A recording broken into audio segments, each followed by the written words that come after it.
I grew up in a Christian family.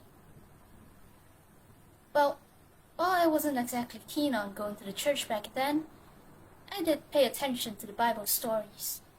In truth, I liked them, fascinated even. Well, my parents often talk about Bible and engage in discussions regarding Christianity. Well, I'd listen quietly, delighted at whatever they're talking about. I personally do enjoy philosophical talks, after all. However, being a Christian was, in the end, just a title for my child self. I'm born in a Christian family. End of sentence. That's how it was for me back then. I'd always complain about little things like, I don't like this, I don't like that. In the end, I was a very, very ungrateful child. In addition, a negative mindset was a constant element in my life. I'd face situations in the worst way, then overthink till I burn myself out. Well, I believe in the existence of God for most part of my life. You could say starting from kindergarten. The catch is, I simply took God for granted. I didn't really thank God often, and even if I do now, it would never be enough. When I did, they were mostly just empty words, though there were times I genuinely thanked God, albeit a rare occurrence back then. Well, I started actively and seriously seeking out God around the time when lockdown was executed due to the worldwide spread of COVID-19. It started as a whim, me participating in the spiritual formation sessions my family partook in. But one could say that I've grown fond of these times, and I started taking them more earnestly.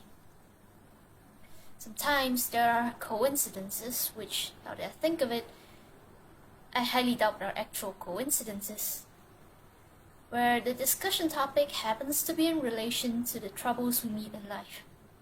Then came the coincidences when listening to pastors' evangelism, specifically Pastor Tong Jong-en. Me and my family would hear them and chat about how something occurred in our lives that was somewhat related to it. With that, I learned that God is, in fact, adorable. There were many times I felt a strong emotion wash over me during the listening sessions, which I honestly can't fully put into words, but it was certainly a good type of strong emotion. A mix of entrancement and bliss in a calm way, I suppose. Another important thing to note is that the prayer resolution I've done was with the start of baptism classes, therefore truly allowing God to enter my heart. During that moment, I felt a warm emotion that I can't understand well enough to talk about, which I hope I will come to understand in the future I have ahead of me.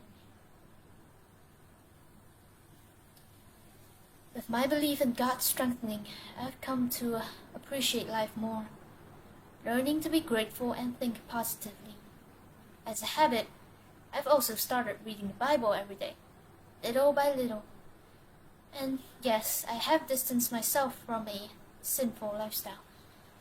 Though I still have my faults at times, I try my best to avoid doing bad things.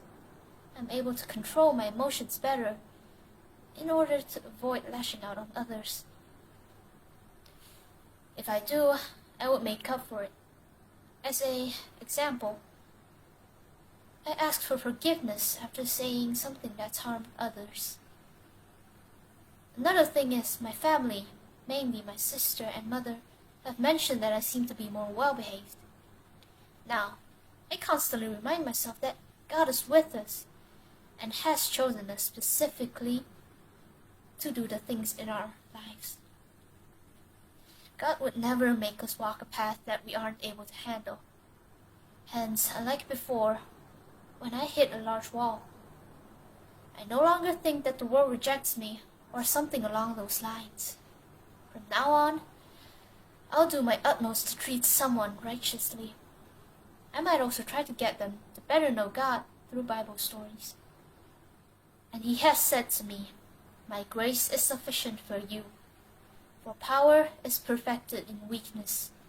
Most gladly, therefore, I will rather boast about my weaknesses, so that the power of Christ may dwell in me." This is undoubtedly one of the Bible verses that delivered a huge impact on me. As mentioned before, I'm a person that tends to complain and ask for more, so I definitely hold this verse close to my heart.